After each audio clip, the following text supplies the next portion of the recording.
Hi, I'm James Dunn. Welcome to the Inside Network.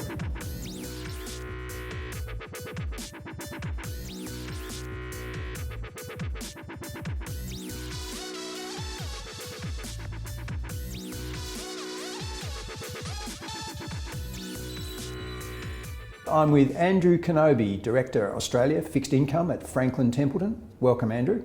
Thank you, James. Can you tell us really what happened in March? I know that's a big call to make in one question, but in the fixed income markets, sum it up for us. I think one of the things that happened in March that was particularly significant was not only a sell-off in assets, particularly led by equities, but also credit markets, but then a significant withdrawal of liquidity from the system.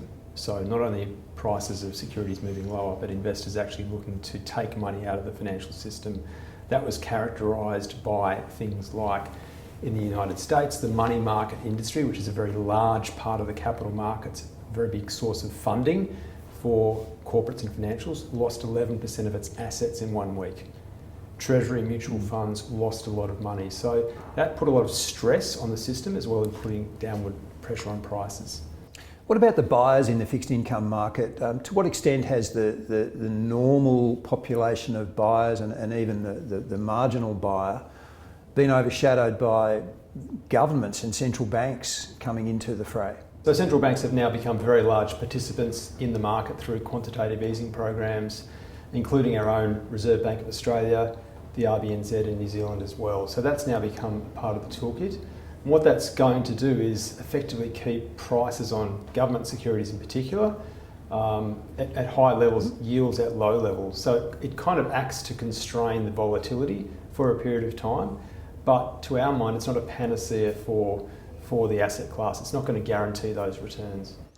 Two-part question. Firstly, for how long do you think that government central bank style buyer is going to be present in the market? Is that in any way a new normal? And the second part of the question is, to what extent across the curve are those buyers active, or are they still concentrating in certain areas?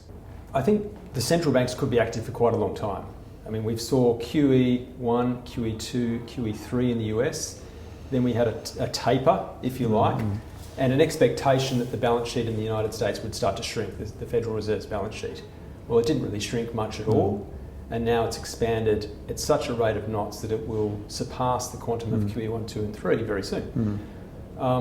So I think it does seem to be a one-way street.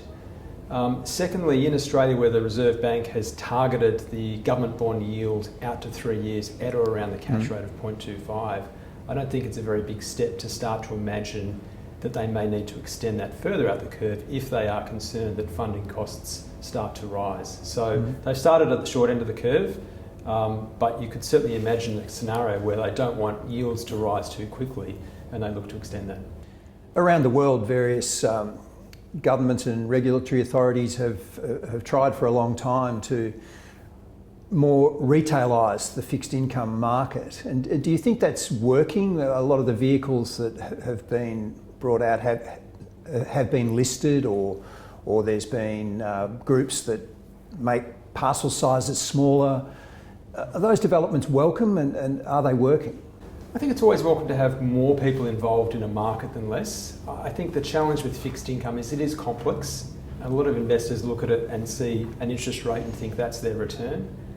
But unfortunately, as we've seen, particularly in higher risk parts of the market, high yield can become no yield if you don't get paid. And at least with equities, you've got some upside. You've got potentially earnings growth and capital growth that can go on for a long time. Fixed income, if things work out well, you get your coupon and you get your principal back. And so part of the complexity of the asset class is having the research resources to understand those risks. And when it works out well, it's a fairly boring asset class. When it doesn't work out well, it's a disaster. And so that's the main thing that concerns us of less sophisticated investors necessarily taking on those risks. Does the Australian government tenure still perform its role of the risk-free asset with all of the market turmoil and dislocations?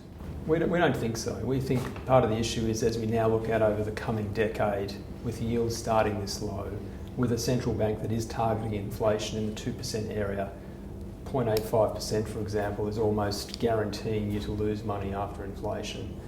And so it's very difficult to see that very long-term traditional bond-equity relationship necessarily performing as it has done in the past over the coming decade.